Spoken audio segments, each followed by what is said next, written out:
खबरें जो आपको सीधे जोड़ती हैं हमसे, जिनका आपकी जिंदगी पर होता है सीधा असर। खबरों की वही तस्वीर, बिना बदले बिना डरे, जज्बा सच का लिए, सच दिखाते हैं।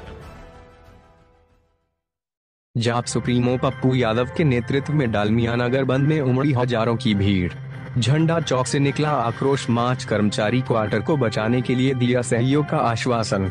डेहरी ऑनसोन रोहतास उद्योग समूह के 1471 आवासीय क्वार्टर एक खाली कराने हेतु पटना उच्च न्यायालय द्वारा रोहतास प्रशासन को 31 अगस्त तक क्वार्टर खाली करने तथा 2 अगस्त से प्रशासन द्वारा खाली कराने के अल्टीमेटम के विरोध में डालमिया वासियों ने सोमवार को डेहरी डालमिया नगर बंद को लेकर जाप सुप्रीमो पप्पू यादव के नेतृत्व में हजारों डालमिया नगर वासियों झंडा चौक से आक्रोश मार्च निकाला।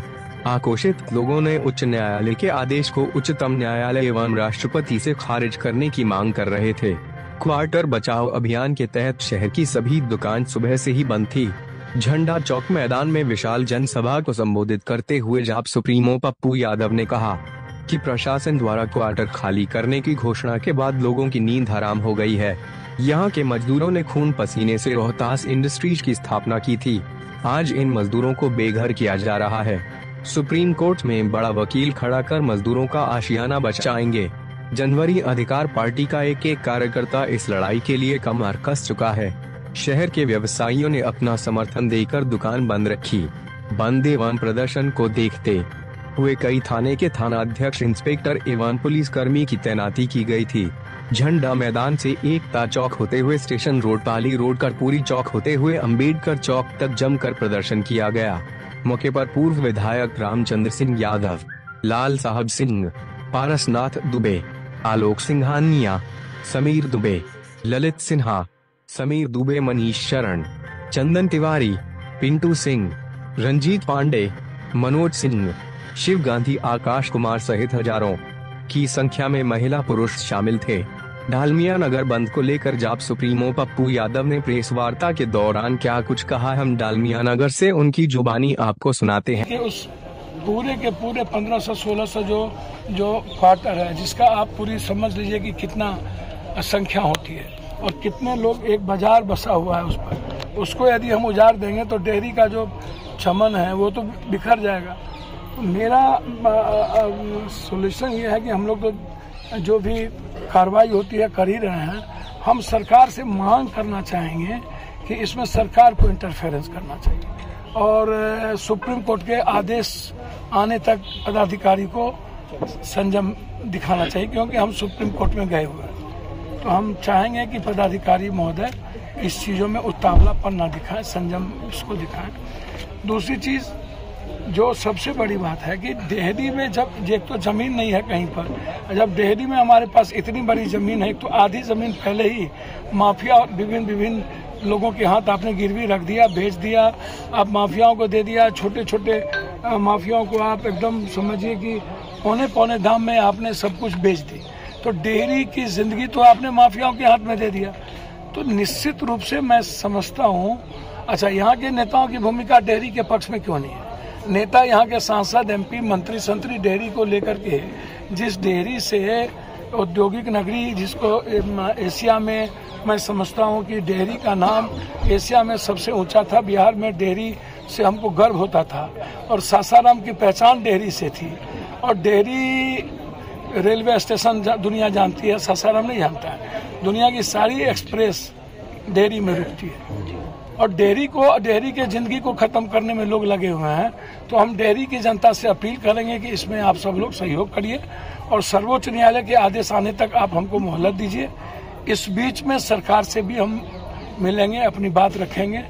लगातार सरकार, हम लोकतांत्रिक तरीके से जरूरत पड़ेगी तो हम पदयात्रा भी करेंगे, जरूरत पड़ेगी तो हम निश्चित रूप से भूख हड़ताल पर बैठना भी पड़ेगा। पूरे परिवार को लेकर के तो हम जनता सरकार के सामने बैठेंगे। लेकिन लाठी का कोई सॉल्यूशन नहीं है और तोड़ने का कोई सॉल्यूशन नहीं है। यदि 2 तारीख को इस तरह के जबरन तोड़ने की कोई प्रक्रिया हुई तो मैं समझता हूं कि हम लोग के पास मरने के अलावा दूसरा कोई रास्ता नहीं है। हम लोग अपने अधिकार के लिए और डेयरी को बचाने के लिए सर्वस्व त्यागेंगे। दूसरा चीज, अब वहाँ के 1400 क्वार्टर खाली किए जाएंगे, ऐसा निर्णय प्रशासन ने लिया हाई कोर्ट के निर्देश पर। एक जो चमन था, पहले तो आप इसको ऐसे समझिए कि रेलवे फैक्ट्री को लेकर के कई बार यहाँ पर शिलान्यास, कई बार ऐसी योजनाएं सरकार की, बिहार सरकार ने भी इतने बड़े औद्योगिक नगरी को पुनर्निर्माण के लिए कई बार पहल किया है, शिलान्यास हुए। तो हम तो पहल उस ओर न बढ़ेंगे कि जब नेताओं के द्वारा, सरकार के द्वारा रेलवे फैक्ट्री की योजना यहाँ है और उसको करने की प्रक्रिया है, तो फिर यह इसके पीछे जो एक माफियाओं की बहुत बड़ी ताकत लगी हुई है। पदाधिकारी और माफिया इतने बेचैन क्यों हैं? सुप्रीम कोर्ट में भी तो मामला लंबित है, लोग गए हुए हैं।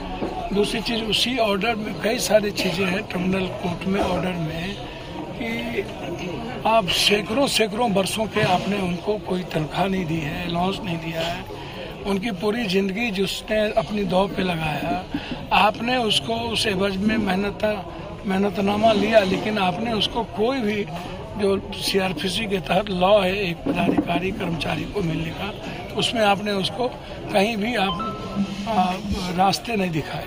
आप बार बार जाते हैं जमीन को खाली करवाने के अवैध नाम के चीज़ों, ये अवैध तो है नहीं। जो कर्मचारी यहाँ हैं उन्हीं के ना मामले क्या कहते हैं, सारी जो बैकलॉग जो उसका बाकी है वो उन्हीं का बाकी है। उसके बाद जो लोग आप इसी में निर्माण करने के लिए जो आप बार बार कहते हैं कि यहाँ डालमिया नगर को स्थापित किया जाएगा, रेलवे को स्थापित किया जाएगा, तो आप इसी के बदौलत बोल रहे हैं। तो लगातार जो ये प्रयास जारी है हाईकोर्ट ट्रिब्यूनल कोर्ट के आदेश के अनुसार, तो मुझे लगता है कि हम सही तथ्य या तो रख नहीं पाए, या नहीं तो कहीं ना कहीं एक गहरी साजिश है। तो हम तो सबसे पहले चाहेंगे कि जो कर्मचारी का भुगतान बाकी है उसको आप पहले दीजिए। जितने पीएफ से लेकर के अलाउंस से लेकर चीज़ें हैं उसको आप सब सामने में लाइए। दूसरी चीज़, जो रेलवे का आप जो आपने शिलान्यास किया उसको आप जो निर्माण करना चाहते हैं, सरकार की मंशा है इस डेयरी को एक बेहतर डेयरी, जिस डेयरी का सपना कभी देखा था सासाराम।